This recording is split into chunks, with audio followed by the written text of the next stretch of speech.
ہم نے تم کو دین حق کے ساتھ بہشت کی خوشخبری دینے والا اور عذاب سے ڈرانے والا بنا کر بھیجا ہے، اور دوزخیوں کے بارے میں تم سے کچھ نہ پوچھا جائے گا۔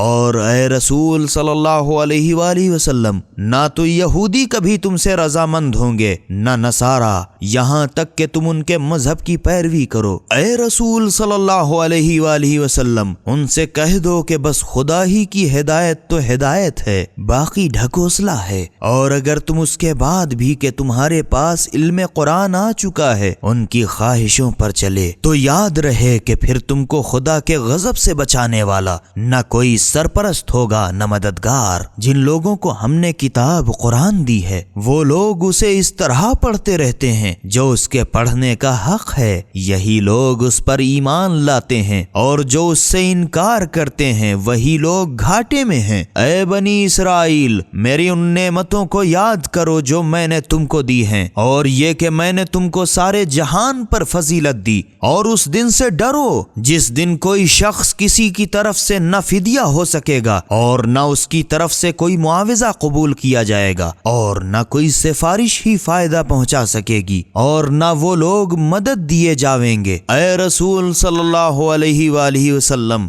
بنی اسرائیل کو وہ وقت بھی یاد دلائیے جب ابراہیم کو ان کے پروردگار نے چند باتوں میں آزمایا اور انہوں نے پورا کر دیا تو خدا نے فرمایا میں تم کو لوگوں کا پیشوا بنانے والا ہوں۔ حضرت ابراہیم علیہ السلام نے عرض کی اور میری اولاد میں سے؟ فرمایا ہاں، مگر میرے اس عہدے پر ظالموں میں سے کوئی شخص فائز نہیں ہو سکتا۔ اے رسول، وہ وقت بھی یاد دلائیے جب ہم نے خانہ کعبہ کو لوگوں کے ثواب اور پناہ کی جگہ قرار دی اور حکم دیا کہ ابراہیم کی اس جگہ کو نماز کی جگہ بناؤ، اور ابراہیم و اسماعیل سے عہد و پیمان لیا کہ میرے اس گھر کو طواف اور اعتکاف اور رکوع سجود کرنے والوں کے واسطے صاف ستھرا رکھو۔ اور اے رسول صلی اللہ علیہ وآلہ وسلم، وہ وقت بھی یاد دلائیے جب ابراہیم نے دعا مانگی کہ اے میرے پروردگار، اس شہر کو پناہ و امن کا شہر بنا، اور اس کے رہنے والوں میں سے جو خدا اور روز آخرت پر ایمان لائے